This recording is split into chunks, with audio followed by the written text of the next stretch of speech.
నమస్కారం అండి.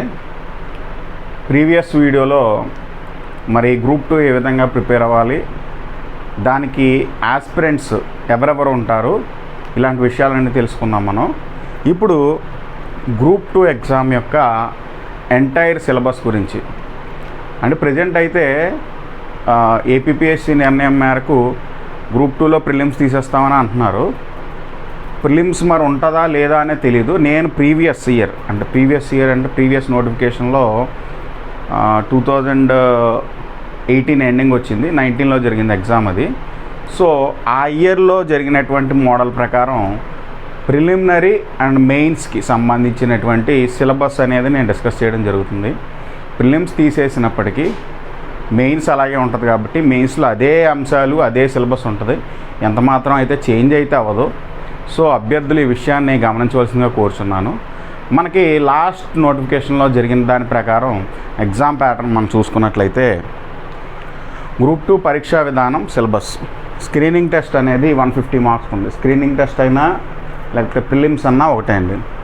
Preliminary exam ఇది 150 మార్క్స్కి.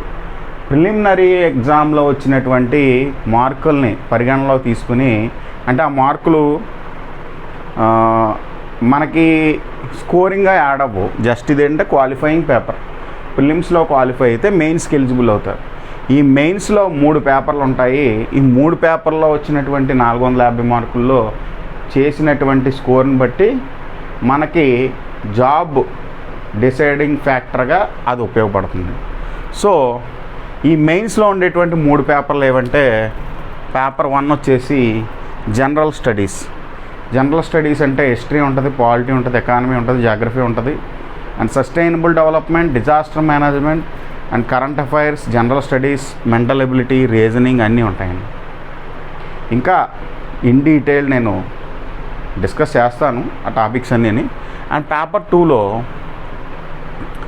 భారత రాజ్యాంగం అంటే ఇండియన్ పాలిటీ అండ్ ఆంధ్రప్రదేశ్ సామాజిక సాంస్కృతిక చరిత్ర, AP history up to 2014 bifurcation వరకు కూడా అడిగే ఛాన్స్ ఉంది.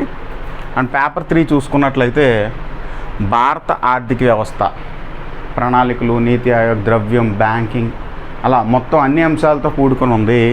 అలాగే యాజ్ వెల్ యాజ్ ఆంధ్రప్రదేశ్ ఆర్థిక వ్యవస్థ. Paper 1 150 marks, paper 2 150 marks, paper 3 150 marks, 150 into 3 450 marks. So preliminary ఎగ్జామ్లో ఏంటంటే ఈ ఏవైతే 150 ఉన్నాయో అంటే 450 మార్క్స్కి దీన్ని పేపర్ 1, పేపర్ 2, పేపర్ 3ని section A, section B, section సిగా ట్రీట్ చేసి, సెక్షన్ ఏలో general studies, mental ability, section బిలో Indian polity, AP history, section సిలో Indian economy and AP economy, వీటిల్లో వెయిటేజ్ ఏ విధంగా ఇచ్చుకుంటాడనేది వాడి ఇష్టం మీద ఆధారపడి ఉంటుంది. సో ఓవరాల్ ప్రిలిమినరీ ఎగ్జామ్ అనేది 150 మార్క్స్కి జరుగుతుంది. ఇక మెయిన్స్లో 3 పేపర్లు ఏంటి, పేపర్ 1లో ఏ విధమైన సిలబస్ ఉంటుంది, పేపర్ 2లో ఏ విధమైన సిలబస్ ఉంటుంది, పేపర్ 3లో ఏ విధమైన సిలబస్ ఉంటుంది అనేది ఇప్పుడు మనం ఇన్ డీటెయిల్ డిస్కస్ చేద్దాం. ఇప్పుడు పేపర్ 1ని మనం పరిశీలించినట్లయితే, పేపర్ 1 మనం ఆల్రెడీ డిస్కస్ చేసుకున్నాం, general studies and mental ability. ఇది 150 మార్కులకి జరుగుతుంది ఎగ్జామ్ అనేది. ఈ 150 మార్కులో 11 రకాలైనటువంటి సబ్జెక్ట్ని కవర్ చేయడం జరుగుతుంది, 11 రకాలైనటువంటి అంశాలు. అవేంటంటే, మొదటిది జాతీయ అంతర్జాతీయ ప్రాధాన్యత కలిగినటువంటి సంఘటనలు. జాతీయ అంతర్జాతీయ ప్రాధాన్యత కలిగినటువంటి సంఘటనలు అంటే కరెంట్ అఫైర్స్లోకి వస్తాయి. అలాగే అంతర్జాతీయ, జాతీయ, ప్రాంతీయ వర్తమాన అంశాలు అంటే మన దేశం వేరే దేశంతో ఏదన్నా ద్వైపాక్షిక ఒప్పందం, బైలేటరల్ అగ్రిమెంట్ ఏమైనా చేసుకోవచ్చు. ఇలాంటి బైలేటరల్ అగ్రిమెంట్స్ కావచ్చు, లేకపోతే ఏదో ఒక దేశంలో ప్రధాని కానీ అధ్యక్షుడు కానీ వేరే ఎన్నికయ్యి కొత్త వారు రావడం కానీ, లేకపోతే ఏదో ఒక దేశంలో ఏదో సంక్షోభం, అంటే everything related to current affairs and international relations అనేవి ఈ పైన ఈ 2 అంశాలు అనేది సూచిస్తాయి. Current affairs, international relations, at the same time GS, general studies. General studies అంటే ఫర్ ఎగ్జాంపుల్ కొన్ని సందర్భాల్లో వర్తమాన అంశాలతో లింక్ ఉన్నటువంటి ఏదో ఒక దేశం ఉంటుంది. ఆ దేశం యొక్క కరెన్సీ అడగచ్చు, రాజధాని అడగచ్చు. అందువల్ల ఇక్కడ కరెంట్ అఫైర్స్ని, ఇంటర్నేషనల్ రిలేషన్స్ని అండ్ జిఎస్ అంటే ప్రజెంట్ జీకే అండ్ జిఎస్ ఉంటుంది కదా, జనరల్ స్టడీస్, దాన్ని లింకప్ చేసి దీనికి ప్రిపేర్ అవ్వాల్సి ఉంటుంది. అండ్ థర్డ్ మూడో అంశం చూసుకున్నట్లయితే జనరల్ సైన్స్, శాస్త్ర సాంకేతిక రంగాలు, సమాచార సాంకేతికత, అభివృద్ధి, అనువర్తనాలు. అంటే జనరల్ సైన్స్కి వచ్చేసరికి ఫిజిక్స్, కెమిస్ట్రీ అండ్ బయాలజీ, ఈ మూడు అంశాలు వస్తాయి. అండ్ శాస్త్ర సాంకేతిక రంగాలు అంటే science and technology. Science and టెక్నాలజీలో డే బై డే డెవలప్మెంట్లు వస్తుంటాయి. అంటే మన స్టేట్ గవర్నమెంట్ కావచ్చు, సెంట్రల్ గవర్నమెంట్ కావచ్చు, ఇప్పుడు శ్రీహరికోటలో ఏదైనా అంతరిక్షానికి సంబంధించినటువంటి ప్రయోగాలు చేపడతారు.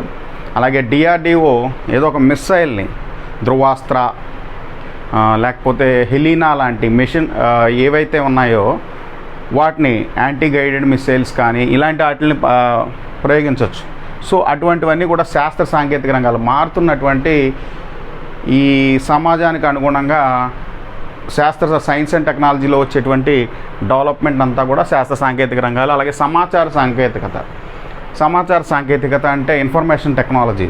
ఇప్పుడు వరకు మన దేశంలోని అత్యుత్తమ సూపర్ కంప్యూటర్స్గా పరం శివాయ్ ఇలాంటి మోడల్స్ ఉంటాయి. వీటి గురించి ఇంకా అభివృద్ధి చెందినటువంటి ఇన్ఫర్మేషన్ టెక్నాలజీలో భాగంగా జీన్ ఎడిటింగ్, ఇలాంటి కొత్త టెర్మినాలజీ, వీటిలన్నిటిని గురించి మనం అధ్యయనం చేయవలసి ఉంటుంది. That is information technology. And వాటి యొక్క అభివృద్ధి నిత్య జీవితంలో అవి మనకి ఏ విధంగా ఉపయోగపడుతున్నాయి, ఈ అన్ని అంశాలు కూడా మూడో అంశంగా మనం చెప్పుకోవచ్చు. అండ్ ఫోర్త్ చూసుకున్నట్లయితే భారత జాతీయోద్యమంపై ప్రత్యేక దృష్టితో భారతదేశ సామాజిక, ఆర్థిక, రాజకీయ చరిత్ర. ఇక్కడ సింపుల్గా చెప్పుకోవాలంటే ఈ ఫోర్త్ అంశం అనేది ఇండియన్ హిస్టరీ. దట్టు ఏంటంటే ఇక్కడ పేపర్ 1లో గ్రూప్ 2లో అడిగేది కేవలం మోడర్న్ హిస్టరీ. మోడర్న్ హిస్టరీ ఎప్పటి నుంచి మొదలవుతుంది? ఇండియన్ హిస్టరీ అనేది యూరోపియన్లు రాక అంటే యూరోపియన్లు అండ్ మొఘలాయిలతో లింకప్ అయ్యి యూరోపియన్ రాక ఎప్పుడైతే మొదలైందో అక్కడ మోడర్న్ హిస్టరీ మొదలయ్యి మనకి స్వాతంత్రం వచ్చేంత వరకు కూడా, అది 1947 ఆగస్టు 15 స్వాతంత్రం వచ్చేంత వరకు కూడా ఇండియన్ హిస్టరీ అనేది కంటిన్యూ అవుతుంది. అంతవరకు ఏంటంటే ఏ విధంగా ఎవాల్యుయేట్ అయింది, మరి ఏ విధమైనటువంటి ఉద్యమాలు జరిగాయి, అదేవిధంగా ఏ విధమైనటువంటి జాతీయ నాయకులు చేసినటువంటి కొన్ని ఉద్యమాలు, అలాగే భారత జాతీయ కాంగ్రెస్ సమావేశాలు, వచ్చినటువంటి బ్రిటిష్ ప్రభుత్వం తీసుకొచ్చినటువంటి ఇంపార్టెంట్ యాక్ట్లు, 1861 కౌన్సిల్ చట్టం కావచ్చు, 1892 కౌన్సిల్ చట్టం కావచ్చు, మింటో మార్లే సంస్కరణలో, మాంటెక్ జేమ్స్ఫర్డ్ సంస్కరణలో, అలాగే 1935 భారత ప్రభుత్వ చట్టం, ఇలాంటి అన్ని అంశాలని కూడా మనం భారత జాతీయోద్యమం మోడర్న్ హిస్టరీలో భాగంగా మనం చదువుకుంటాం. అండ్ ఫిఫ్త్ వచ్చేసి భారత రాజకీయ వ్యవస్థ, పాలన, రాజ్యాంగ సమస్యలు, ప్రభుత్వ విధానాలు, సంస్కరణలు, ఈ గవర్నెన్స్. ఇదివరకు భారత రాజ్యాంగంలో ఆర్టికల్స్ కానీ, భాగాలు కానీ, లేకపోతే రాష్ట్రపతి, ముఖ్యమంత్రి, కేంద్ర ప్రభుత్వం, రాష్ట్ర ప్రభుత్వం, ఎన్నికలు, యూపీఎస్సీ ఇలాంటి వాటి గురించి చదువుకునేవాళ్ళు. కానీ అటువంటి అంశాలు చదువుకుంటూనే సమకాలీన అంశాలు, అంటే ఏదైనా అమెండ్మెంట్ రావచ్చు, రాజ్యాంగ సవరణ రావచ్చు, అలాగే కొంచెం ప్రత్యేక దృష్టితో ఎవరైనా పబ్లిక్ ఇంట్రెస్ట్ లిటిగేషన్, సో ఇటువంటి వాటినన్నింటినీ కూడా మన కంటెంపరీ ఇష్యూస్ ఏవైతే ఉన్నాయో పేపర్స్లో వాటిని లింకప్ చేసి సబ్జెక్ట్కి భారతీయ రాజకీయ వ్యవస్థ అంటే పాలిటీ అండ్ ఇండియన్ కాన్స్టిట్యూషన్, పాలన అంటే అడ్మినిస్ట్రేషన్ గురించి, రాజ్యాంగ సమస్యలు అంటే for example 102 constitutional amendment act వచ్చినప్పుడు కానీ, 103 కాన్స్టిట్యూషనల్ అమెండ్మెంట్ వచ్చినప్పుడు కానీ, లేకపోతే జమ్మూ కాశ్మీర్లో 370 రద్దు జరిగినప్పుడు కానీ, 370 ఆర్టికల్ రద్దు జరిగి 35A కూడా రద్దు జరిగినప్పుడు ఏ విధమైనటువంటి సమస్యలు ఏర్పడ్డాయి, ఇలాంటి కంటెంపరీ ఇష్యూస్ అన్నీ కూడా రాజ్యాంగ సమస్యల్లోకి వస్తాయి. అండ్ ప్రభుత్వ విధానాలు, ప్రజెంట్ ప్రభుత్వం అనుసరిస్తున్నటువంటి ప్రభుత్వ విధానాలు, సంస్కరణ, రిఫార్మ్స్ ఏమున్నాయి. రిఫార్మ్స్ అంటే ప్రజలకు సుపరిపాలన అందించే దిశగా ఈ గవర్నెన్స్ అనేది చేపట్టారు. ఈ గవర్నెన్స్ అంటే ఎలక్ట్రానిక్ గవర్నెన్స్లో భాగంగా ప్రజలకు సుపరిపాలన అందివ్వడానికి, పరిపాలనలో జవాబుదారీతనం, పారదర్శకత అందివ్వడానికి ప్రభుత్వం తీసుకున్నటువంటి ఏ విధమైన విధానాలు, లేకపోతే RTGS, real time governance system, ఇలాంటి విధానాలన్నీ కూడా లింకప్ చేసుకుంటూ ఈ 5వ అంశం అనేది మనం కంప్లీట్ చేయవలసి ఉంటుంది. ఇక 6th వచ్చినట్లయితే ఆంధ్రప్రదేశ్పై ప్రత్యేక దృష్టితో భారత భూగోళ శాస్త్రం. అంటే ఇప్పుడు భారతదేశంలో నేలలు ఎన్ని రకాలు ఉన్నాయి, ఏ విధమైన వాతావరణం ఉంది, ఏ విధమైన శీతోష్ణ స్థితి ఉంది, ఏ విధంగా పంటలు పండుతాయి, ఏ విధంగా వ్యవసాయం, లేకపోతే ఏ విధమైన ఎక్స్పోర్ట్స్ ఉంటాయి, ఏ విధమైన ఖనిజాలు దొరుకుతాయి. సేమ్ భారత భూగోళ శాస్త్రంలో అంటే ఇండియన్ జాగ్రఫీలో మనం ఏం చదువుతామో అవే అంశాలని ఆంధ్రప్రదేశ్లో చదువుతాం. ఆంధ్రప్రదేశ్లో ఉన్నటువంటి నదులు ఎన్ని, ఆ నదులపై ప్రాజెక్టులు ఎన్ని, మరి వ్యవసాయం కానీ వ్యవసాయేతర కానీ ఏ విధమైన పంటలు పండుతాయి, ఏ విధంగా ఇన్కమ్ జనరేట్ అవుతుంది, ఇలాంటి అంశాలన్నింటినీ కూడా ఏపీ జాగ్రఫీలో మనం చదవాల్సి ఉంటుంది. ఇంకా 7th చూసుకున్నట్లయితే విపత్తు నిర్వహణ, సంభవించే ప్రాంతాలు, నష్ట నివారణ, ఉపశమన చర్యలు. అంటే డిజాస్టర్ మేనేజ్మెంట్ అనేది చాలా it plays a predominant role nowadays because of ఏంటంటే ఇప్పుడు కరోనా పాండమిక్ ఉంది, కోవిడ్ పాండమిక్ని మన దృష్టిలో ఉంచుకున్నప్పటికీ అప్పుడప్పుడు ప్రకృతి సంబంధించినటువంటి ఉపద్రవాలు వస్తుంటాయి. ఫర్ ఎగ్జాంపుల్ సునామీలు, భూకంపాలు ఇలాంటివి వస్తుంటాయి. అట్ ద సేమ్ టైం మనకి తెలుసు భోపాల్ గ్యాస్ దుర్ఘటన మధ్యప్రదేశ్లో జరిగింది, మిథైల్ ఐసోసైనైడ్ లీక్ అవడం వల్ల. సో అటువంటివన్నీ కూడా విపత్తుల్లోకి వస్తాయి. ఆ విపత్తు వచ్చినప్పుడు అవి ఎక్కువగా సంభవించే ప్రాంతాలు అంటే కొండ చర్యలు ఎక్కడ విరిగిపడుతుంటాయి, ల్యాండ్ స్లైడ్స్ అంటారు వాటిని. ఇటువంటి ప్రాంతాలు ఎక్కడున్నా ఐడెంటిఫై చేయడం, నష్ట నివారణ, దాన్ని తగ్గించే దిశగా చర్యలు చేపట్టడం, ఉపశమన చర్యలు, మిటిగేషన్ ఉపశమన చర్యలు, మనం ఏవైతే ప్రికాషన్స్ తీసుకోవాలో లేదంటే దాన్ని తగ్గించడానికి ఏ విధమైన చర్యలు తీసుకోవాలి, ఇలాంటివన్నీ కూడా ఈ అంశంలో చదువుకుంటాం. అండ్ 8th one వచ్చేసరికి సుస్థిర అభివృద్ధి, పర్యావరణ పరిరక్షణ, సస్టైనబుల్ డెవలప్మెంట్ అండ్ ఎన్విరాన్మెంట్ గురించి మనం చదువుకుంటాం ఇక్కడ. ఇందులో భాగంగా దేశాల మధ్య జరిగేటువంటి ఒప్పందాలు, ప్యారిస్ ఒప్పందం కావచ్చు, Kyoto protocol, Montreal protocol, Ramsar convention, లేకపోతే బ్రంట్లాండ్ కమిషన్ ఏం చెప్పింది, ఇలాంటివన్నీ కూడా ఇందులో భాగంగా వస్తాయి. అంటే ఇన్సిటు అంటే ఏంటి, ఎక్సిటు అంటే ఏంటి, ఇలాంటి ప్రతి అంశం కూడా మనకి సస్టైనబుల్ డెవలప్మెంట్లో కవర్ అవుతుంది. ఇక 9th చూసుకున్నట్లయితే తార్కిక వివరణ, విశ్లేషణాత్మక సామర్థ్యాలు, తార్కిక అన్వయం. తెలుగులో ఇది చాలా మీకు ఇదేదో కొత్త వర్డ్లా ఉంది. సింపుల్గా చెప్పాలంటే it's nothing but reasoning and mental ability. అంటే మిస్సింగ్ నెంబర్స్ ఇచ్చి నెక్స్ట్ నెంబర్ ఏంటి, లేకపోతే ఒక సీక్వెన్స్లో స్క్వేర్స్ కానీ క్యూబ్స్ కానీ ఒక ఆర్డర్లో ఇచ్చి మధ్యలో ఏం మిస్ అయింది, లేకపోతే ఇంకా డైరెక్షన్స్ కానీ, అది రీజనింగ్లో ఏవైతే మనకి ఇవ్వడానికి ఏవైతే స్కోప్ ఉందో అదంతా కూడా ఈ తార్కిక వివరణ, విశ్లేషణాత్మక సామర్థ్యాల్లో భాగంగా మనం చూడవలసి ఉంటుంది. అండ్ 10th వచ్చేసరికి దత్తాంశ విశదీకరణ, టేబుల్ రూపం, దత్తాంశ దృశ్యీకరణ, అన్వయం. ఇదంతా కలిపి మనకు తెలుగులో కొంచెం టెర్మినాలజీ కొంచెం కష్టంగా ఉంటుంది కాబట్టి ఇంగ్లీష్లో చెప్తానండి. Data interpretation, nothing but data ఇంటర్ప్రిటేషన్లో అది ఒక టేబుల్ రూపంలో కానీ, ఒక పై చార్ట్ రూపంలో కానీ, లేకపోతే అందులో ఒక 3-4 మోడల్స్ ఉన్నాయి, ఆ విధంగా ఇస్తాడు. దాంతోపాటుగా ఈ 10thలో మనం ఇంకా ఏంటంటే ప్రాథమిక విశ్లేషణలో భాగంగా అంకగణితం, మధ్యగతం, బాహుళకం అంటే అర్థమెటిక్, మీన్, మీడియన్, మోడ్, వీటి గురించి కూడా ఈ 10thలో మనం చూడడం జరుగుతుంది. అండ్ 11th one, ఈ 11th అంశానికి వచ్చేసరికి ఆంధ్రప్రదేశ్ విభజన. 2014 జూన్ 2న ఆంధ్రప్రదేశ్ బైఫర్కేట్ అయిన తర్వాత మనం కొన్ని ఇన్వెస్ట్మెంట్ని, కొన్ని ఆస్తుల్ని కోల్పోవాల్సి వచ్చింది. అట్ ద సేమ్ టైం ఏంటంటే అప్పుడు జరిగినటువంటి విభజన అనేది ఒక అగ్రిమెంట్, ఒక చట్టం ద్వారా ఆంధ్రప్రదేశ్ విభజన చట్టం 2014 అనేది జరిగింది. దాని ప్రకారం మనకు వచ్చినటువంటి కార్పొరేషన్లు ఏంటి, ఆస్తులు ఏంటి, లేకపోతే అప్పులేంటి, వీటిలన్నిటి గురించి సమగ్ర అధ్యయనం, అందులో ఇంకా ఎన్ని సెక్షన్స్ ఉన్నాయి, ఎన్ని పార్ట్స్ ఉన్నాయి, వాటిలన్నిటి గురించి మనం ఇందులో తెలుసుకుంటాం. ఆంధ్రప్రదేశ్ విభజన, పరిపాలన పరంగా సమస్యలు, ఆర్థిక పరంగా సమస్యలు, సాంఘికంగా, సాంస్కృతిక, రాజకీయ, చట్ట సమస్యలు, వీటిలన్నిటిని కూడా ఇందులో మనం అధ్యయనం చేయడం జరుగుతుందండి. మనం సెకండ్ పేపర్ చూసుకున్నట్లయితే సెకండ్ పేపర్ అనేది 2 సెక్షన్లుగా విభజింపబడి ఉంటుందండి.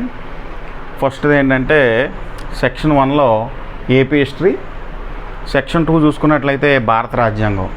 ఇందులో సెక్షన్ 1లో ఒక 5 టాపిక్లు, ఇక్కడ చూడడానికి చాలా చిన్నగా 5 టాపిక్లు కనిపిస్తుంది, కానీ ఏపీ హిస్టరీ అనేది చాలా వ్యాస్ట్ సబ్జెక్ట్. ఎందుకంటే క్రీస్తు పూర్వం నుంచి మనం 2014 వరకు అధ్యయనం చేయవలసి ఉంటుంది ఏపీ హిస్టరీ గురించి.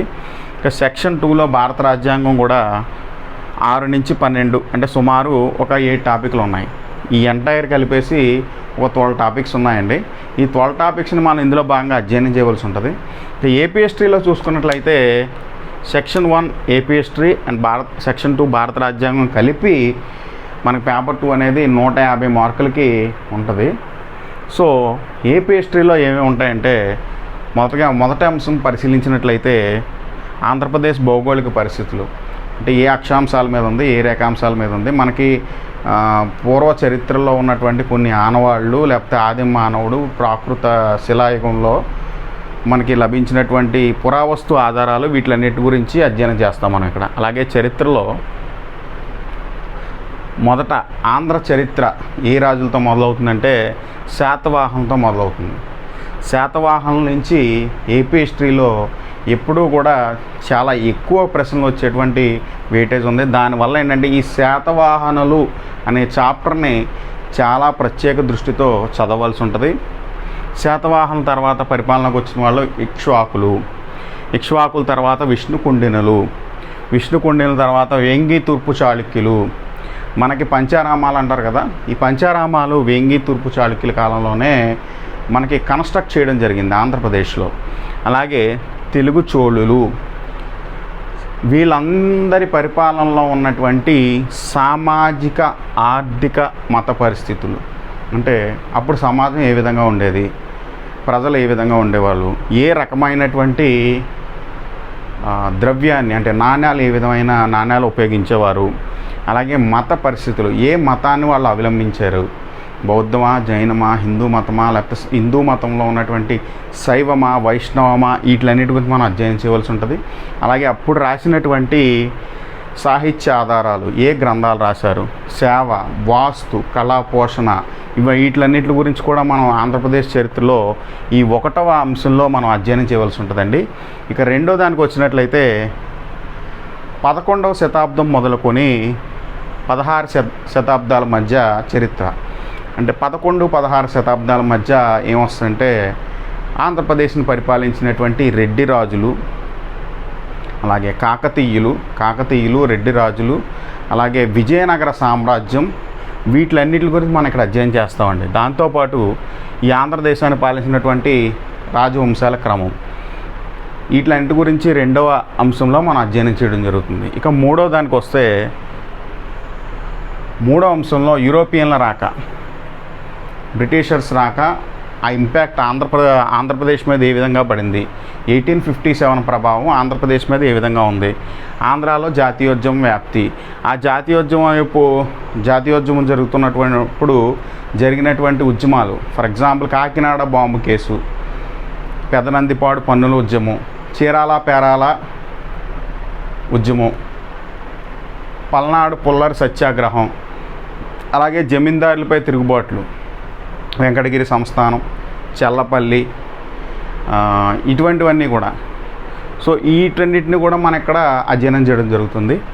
ఇక 4th వచ్చేసరికి స్వాతంత్రం తర్వాత, లేకపోతే స్వాతంత్రోద్యమ సమయంలో ఆంధ్ర ప్రజలు మద్రాసు రాష్ట్రంలో భాగంగా ఉండేవాళ్ళు. సో మనకంటూ ఒక సొంత రాష్ట్రం కావాలని చెప్పేసి ఆంధ్రోద్యమం అనే భావనకి పునాదులు ఎక్కడ ఏర్పడ్డాయి.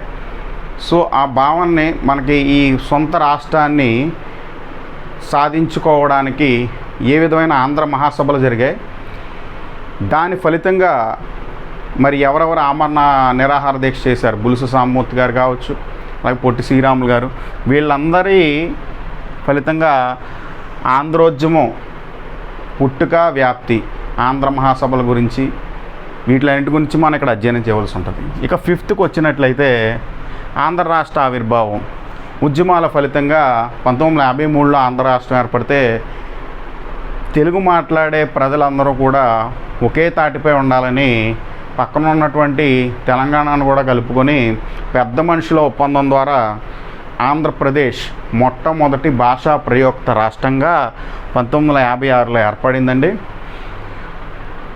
ఆంధ్ర రాష్ట్ర ఆవిర్భావం 1956, 1953లో ఆంధ్ర రాష్ట్రం, అలాగే ఆంధ్రప్రదేశ్, ఆంధ్ర రాష్ట్ర ఏర్పాటు వేరండి. ఆంధ్ర రాష్ట్రం అనేది 1953లో కర్నూలు రాజధానిగా ఏర్పడింది. ఆంధ్రప్రదేశ్ 1956 నవంబర్ 1న హైదరాబాద్ రాజధానిగా ఏర్పడింది.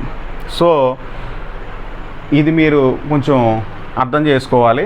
ఆ తర్వాత ఆంధ్రప్రదేశ్ ఏర్పడిన తర్వాత 1956 నుంచి తిరిగి 2014న తెలంగాణతో ఆంధ్రప్రదేశ్ విడిపోయేంత వరకు కూడా మన రాష్ట్రంలో ఆంధ్రప్రదేశ్లో జరిగినటువంటి సంఘటనలన్నింటినీ కూడా మనం ఇక్కడ అధ్యయనం చేయవలసి ఉంటుంది. దీనిలో భాగంగా 2014 విభజన చట్టాన్ని కూడా మనం కాస్త డీటెయిల్గా రెఫర్ చేయవలసి ఉంటుంది. ఇది పేపర్ 1లో వస్తుంది. ఇక్కడ పేపర్ 2లో కూడా 1-2 అంశాలు అడిగితే అడగడానికి అవకాశం ఉందండి. అండ్ సెక్షన్ 2 చూసుకున్నట్లయితే భారత రాజ్యాంగంలో 6th పాయింట్ చూసుకున్నట్లయితే భారత రాజ్యాంగం స్వభావం. భారత రాజ్యాంగం చేయడానికి ముందు ఎన్ని చట్టాలు, చార్టర్ చట్టాలు, భారత రాజ్యాంగానికి ముందు అదొక రాజ్యాంగ ఫ్రేమ్ చేయడానికి ముందు 1973 చట్టం, 1773 చట్టం, 1793, 1813, 1833, 1853, 1858 విక్టోరియా రాణి మహారాణి ప్రకటన, 1861 కౌన్సిల్ చట్టం, 1892 అండ్ 1909 మింటో మార్లే సంస్కరణలు, 1919 మాంటేగ్ షిమ్స్బర్గ్ సంస్కరణలు అండ్ 1935 భారత ప్రభుత్వ చట్టం నుంచి మొదలుకొని మనకి రాజ్యాంగం ఆమోదించేంత వరకు 1950 జనవరి 26 రాజ్యాంగం ఆమోదించేంత వరకు కూడా మనకి బ్యాక్గ్రౌండ్లో ఏం జరిగింది అనే అన్ని అంశాలను కూడా మనం ఇక్కడ అధ్యయనం చేయవలసి ఉంటుంది భారత రాజ్యాంగ స్వభావంలో. అలాగే భారత రాజ్యాంగంలో ఆర్టికల్ 1 నుంచి 5, 1 నుంచి 4 అండ్ 5 to 11 అండ్ 12 to 35 ప్రాథమిక హక్కులు లేదా ఫండమెంటల్ రైట్స్ ఇక్కడ మనం అధ్యయనం చేస్తాం. ఆదేశ సూత్రాలు 36 to 51 అండ్ ప్రాథమిక విధులు 51A. అలాగే ఏకకేంద్ర సమాఖ్య ప్రభుత్వం గురించి కూడా మనం ఇక్కడ అధ్యయనం చేయవలసి ఉంటుంది. అండ్ 7th వన్ చూసుకున్నట్లయితే శాసన, కార్యనిర్వాహక న్యాయ వ్యవస్థ, పార్లమెంటరీ న్యాయ వ్యవస్థ క్రియాశీలత. అంటే భారత ప్రభుత్వం అనేది 3 tier సిస్టమ్. శాసన వ్యవస్థ అనేది మనం ఎన్నుకున్నటువంటి ప్రజాప్రతినిధుల్లో కూడి ఉంటుంది. కార్యనిర్వాహక వ్యవస్థ అంటే వాళ్ళకి పరిపాలనా నిర్వహణలో వాళ్ళు తీసుకున్న నిర్ణయాలు ఇంప్లిమెంట్ చేయడానికి కొంతమంది ఎంప్లాయీస్ ఉంటారు, గవర్నమెంట్ ఎంప్లాయీస్, వాళ్ళు కార్యనిర్వాహక శాఖ. వీళ్ళిద్దరినీ కంట్రోల్ చేయడానికి ఏమైనా కాన్ఫ్లిక్ట్స్ వస్తే న్యాయ వ్యవస్థ అనేది ఉంది. న్యాయ వ్యవస్థ అత్యున్నత న్యాయ వ్యవస్థ. సో ఈ 3 tier కాకుండా 4th tier సిస్టమ్ కూడా ఉంది. ఆ 4th tier సిస్టమ్ మీద పత్రికా రంగం, దాన్ని 4th estate అంటారు, పత్రికా రంగాన్ని. వీటిలన్నిటి గురించి కూడా మనం 7thలో మనం అధ్యయనం చేస్తాం. ఇక 8th చూసుకున్నట్లయితే కేంద్ర రాష్ట్రాల మధ్య ఉన్నటువంటి అధికారాల పంపిణీ, శాసన, పరిపాలన, ఆర్థిక సంబంధాలు. ఇందులో భాగంగా ఆర్థిక సంఘం ఆర్టికల్ 280 ప్రకారం, ఆర్థిక సంఘం 275 ప్రకారం గ్రాంట్లు ఏ విధంగా కేంద్రానికి రాష్ట్రాలకి మధ్యన డివైడ్ అవుతున్నాయి. అలాగే అడ్మినిస్ట్రేటివ్ పవర్స్ అన్నీ ఉన్నాయి. అంటే కేంద్ర జాబితాలో ఎన్ని అంశాలు రాజ్యాంగం ప్రకారం సంక్రమించాయి, రాష్ట్ర జాబితాలో ఎన్ని అంశాలు ఉన్నాయి, ఉమ్మడి జాబితాలో కాంకరెంట్ లిస్ట్, ఉమ్మడి జాబితాలో ఎన్ని అంశాలు అనేది మనం తీసుకోవడం జరిగింది. ఇక 9th చూసుకున్నట్లయితే కేంద్ర రాష్ట్ర సంబంధాలు, కమిషన్లు, భారత రాజ్యాంగ ఏకకేంద్ర సమాఖ్య లక్షణాలు. ఏకకేంద్ర అంటే యూనిటరీ గవర్నమెంట్, యూనియన్ గవర్నమెంట్. సమాఖ్య అంటే ఫెడరల్ గవర్నమెంట్, అంటే రాష్ట్రాలన్నింటినీ కలుపుకొని ఏర్పడినటువంటి ఒక సమాఖ్య ప్రభుత్వం. సో ఇక్కడ కేంద్రానికి రాష్ట్రానికి మధ్య ఎప్పుడు కొన్ని వివాదాలు అనేవి జరుగుతుంటాయి. ఆ సంబంధాలను అధ్యయనం చేయడానికి రాజమన్నార్ కమిషన్ కావచ్చు, సర్కారియా కమిషన్ కావచ్చు, ఎంఎం పూంచి, మదన్ మోహన్ పూంచి కమిషన్ కావచ్చు, వీటిలన్నింటినీ కూడా ఏర్పాటు చేసి మరింత మంచి సంస్కరణలు, అడ్మినిస్ట్రేటివ్ రిఫార్మ్స్, పరిపాలనా సంస్కరణ సంఘం కావచ్చు, ఈ అడ్మినిస్ట్రేటివ్ రిఫార్మ్స్ తీసుకురావడానికి చేసినటువంటి కృషిని గురించి ఇక్కడ మనం అధ్యయనం చేస్తాం. ఇక 10th వన్ చూసుకున్నట్లయితే రాజ్యాంగ సవరణలు. ఇప్పుడు వరకు ఎన్ని రాజ్యాంగ సవరణలు అయ్యాయి, అందులో భాగంగా 73, 74 రాజ్యాంగ. 73 అనేది పంచాయతీరాజ్ అండ్ 74 అనేది అర్బన్ లోకల్ బాడీస్కి సంబంధించినటువంటి రాజ్యాంగ సవరణ. అవి ఏ విధంగా అమలు అయ్యాయి, అందులో ఎన్ని రకాల ఆర్టికల్స్ ఉన్నాయి, 243A నుంచి మొదలుకొని ఓ వరకు 73 రాజ్యాంగ సవరణ ఉంటే 74 రాజ్యాంగ సవరణ అనేది 243P నుంచి మొదలవుతుంది. సో అంత డీటెయిల్గా మనం ఇక్కడ చదువుకుంటాం. ఇక 11th వన్ చూసుకున్నట్లయితే భారత రాజకీయ పార్టీలు. భారతదేశంలో ఎన్ని రకాలైనటువంటి రాజకీయ పార్టీలు ఉన్నాయి, వాటి మధ్య జాతీయ సమగ్రతకి మరి ఏ విధంగా చేశారు, ఏ ప్రాంతీయ పార్టీలు ఏ విధంగా ఏర్పడ్డాయి. ఫర్ ఎగ్జాంపుల్ తెలుగుదేశం పార్టీ కావచ్చు, అసోం గణ పరిషత్, నెక్స్ట్ శివసేన, బీజేపీ, లేకపోతే సెంట్రల్ గవర్నమెంట్ ఫామ్ చేసినప్పుడు ఉన్నటువంటి NDA, national democratic alliance, UPA and united progressive alliance. వీటిలన్నిటి గురించి ఒక జాతీయ పార్టీగా అవతరించాలంటే ఎన్ని రాష్ట్రాల్లో ఎంత పర్సెంట్ ఓట్లు రావాలి, ఎన్ని రాష్ట్రాల్లో మెజార్టీ నిరూపించుకోవాలి, వీటన్నిటి గురించి కూడా మనం ఇక్కడ కూలంకుషంగా అధ్యయనం చేస్తామండి. అండ్ 12th వన్ భారత్లో సంక్షేమ యంత్రాంగం. ఎస్సీ, ఎస్టీ, బీసీ అండ్ మైనారిటీకి సంబంధించినటువంటి రిజర్వేషన్లు ఏ విధంగా ఇచ్చుకున్నాం, దానికి సంబంధించి కోర్టు కేసులు ఏ ఉన్నాయి, దానికి సంబంధించి కమిషన్స్, బీసీ కమిషన్ ఎప్పుడు ఏర్పడింది, మైనారిటీ కమిషన్ ఎప్పుడు ఏర్పడింది, ఎస్సీ కమిషన్ ఎప్పుడు ఏర్పడింది, ఎస్టీ కమిషన్ ఎప్పుడు ఏర్పడింది, దానికి సంబంధించి చైర్మన్ ఎవరు ఉంటారు, అందులో సభ్యులు ఎవరు ఉంటారు, వాళ్ళ పదవీ కాలం ఎంత, వీటిలన్నిటి గురించి మనం ఇక్కడ కూలంకుషంగా అధ్యయనం చేస్తాం. దీంతోపాటు మనం ఎక్స్ట్రాగా RTI, right to information act, సమాచార హక్కు చట్టం గురించి, లోక్పాల్ లోకాయుక్త ఉన్నటువంటి, అంటే అవి స్కాండినేవియా లేదా స్వీడన్ కంట్రీలోని అంబుడ్స్మన్ అనే ఒక వ్యవస్థను తీసుకొచ్చి లోక్పాల్ లోకాయుక్తగా మోడిఫికేషన్ చేసి ఇండియాలో ప్రవేశపెట్టడం జరిగింది. దీన్ని కూడా మనం ఇక్కడ అధ్యయనం చేస్తామండి, నుంచి తెలుసుకుందాం. ఇంకా పేపర్ 3లో చూసుకున్నట్లయితే ఎకానమీ అని చెప్పేసి మనం చెప్పుకున్నాం ఇదివరకు. ఎకానమీలో భాగంగా భారతదేశ మరియు ఆంధ్రప్రదేశ్ ఆర్థిక వ్యవస్థ, Indian as well as AP economy రెండు కలిపి 150 మార్క్స్ అడగడం జరుగుతుంది. ఇందులో మనం 8 రకాల అంశాలు ఉంటే, మొదటి అంశంలో మనం ఏం నేర్చుకుంటామంటే భారత ఆర్థిక వ్యవస్థ, అంటే స్వాతంత్రం తర్వాత భారతదేశ ఆర్థిక వ్యవస్థ ఏ స్థాయిలో ఉంది, దానికి ప్రణాళికల ఆవశ్యకత ఏ విధంగా తోడ్పడింది, మనకి నిర్దేశించుకున్నటువంటి ప్రణాళికలు 12 ప్రణాళికల్లో కూడా వాటి వృద్ధి రేటు లక్ష్యం ఎంత, ఆ ప్రణాళికల మెయిన్ లక్ష్యం ఏంటి, సాధించిన వృద్ధి రేటు ఎంత, వీటిలన్నిటి గురించి ఆ ప్రణాళికను రూపొందించిన వాళ్ళు ఎవరో, ఏ ప్రణాళికలో ఏ పథకాన్ని తీసుకొచ్చారు, వీటిలన్నింటి గురించి కూడా మనం ఇందులో కూలంకుషంగా డిస్కస్ చేస్తాం. అట్ ద సేమ్ టైం ఏంటంటే 1991 రిఫార్మ్స్, 1991లో ఎల్పిజి పాలసీ అన్నది వచ్చింది. ఎల్పిజి అంటే లిబరలైజేషన్, ప్రైవేటైజేషన్, గ్లోబలైజేషన్, అంటే సరళీకరణ, ప్రైవేటీకరణ మరియు ప్రపంచీకరణ. దీని అనుగుణంగా ఎన్నో ప్రైవేట్ కంపెనీస్ లేదంటే ఫారెన్ పోర్ట్ఫోలియో ఇన్వెస్ట్మెంట్స్ అన్నీ కూడా ఇండియాలో పెట్టుబడులు పెట్టి అనేక రకాలుగా ప్రైవేటైజేషన్ అయ్యి చాలామందికి ఉద్యోగాలు వచ్చాయి.